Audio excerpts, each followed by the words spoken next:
Mutele went to the undershelves, the basement archive for outdated files. Not knowing where to start from, she went through every cabinet until she found what she needed in a tab marked Metaphorical Failures, Wings, Hopes, Promises. 3 audit slips, all dated June 11, 1996. Each one flagged a live assignment error. Triple oral clash. One of the newborns didn't survive. The second was listed as Cholaem, female. The third, Cholaem, male, had no initial fate attached. The name of the clerk of record was Kabanda M. It makes Mutele pause. Kabanda wasn't a stranger. She had known her as a child. The woman with the thick braids. She was the burial auntie, armless, familiar, friendly, apparently also capable of forging fate assignments on a storm day. How was Kabanda able to smile at her despite what she had done? Mutele wondered. Kapicha had found something else when she returned to the office. For the first time, Mutele was grateful for his nosy attitude. She went through the files and learnt more confusing truths. The acceptance paragraph in Mutele's file wasn't printed on standard burial parchments. It was bakery stock used at the White Eye Bakery, a fringe pastry shop that sometimes made prophecies between the layers. It's owned by Kabanda. White Eye Bakery sat near the edge of the city, between a hair salon and a second-hand suit shop. Inside was filled with pastels, doilies, a tray of Mabisi buns with "Be nice to yourself" stamped in powdered sugar. Hungry, Mutele ordered a Mabisi bun while she waits for Kabanda. It has a message inside that was handwritten. Some truths are only safe when forgotten. Mutele, a name, handwriting, except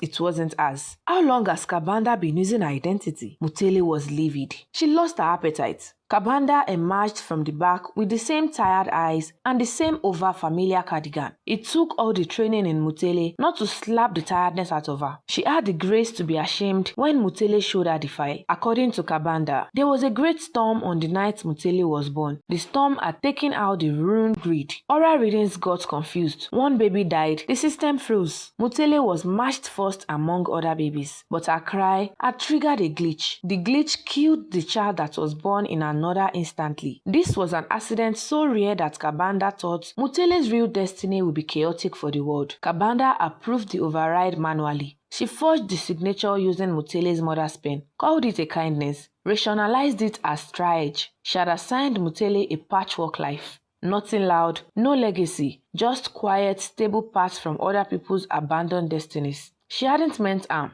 she said, just didn't know what else to do. Mutele told Kabanda to stop forging her writing, to form notes in her pastries before she left. Back at her desk, she opened the original fate again. Not the override, the first match. Her name was etched across the header like it had been waiting. Ambassador, Innovator, Mediator of the Umbala Accord. 2 honorary degrees. A small goat sanctuary in her honor. Everything that of her that Umwansa already has. However, a thought tugged at her heart. What if she would be chaotic like Kabanda mentioned? It buzzed her mind, paralyzing her from trying to take her destiny. She was still unsure the next morning when the countdown ticked at the corner of her screen. Fate unresolved. 3 days remaining. It would be easy to walk away, easier still to say none of it mattered. That she liked her job, her routine, her quiet apartment and Mabisi lunches. But she couldn't stop thinking about the forged signature, the silence, Umwansa's manipulation. How many of such cases are in the burial, unknown by none and buried? She made a decision. This won't be about revenge or recognition. She wanted this on record, wanted the truth known. If fate was a system, then systems could be challenged.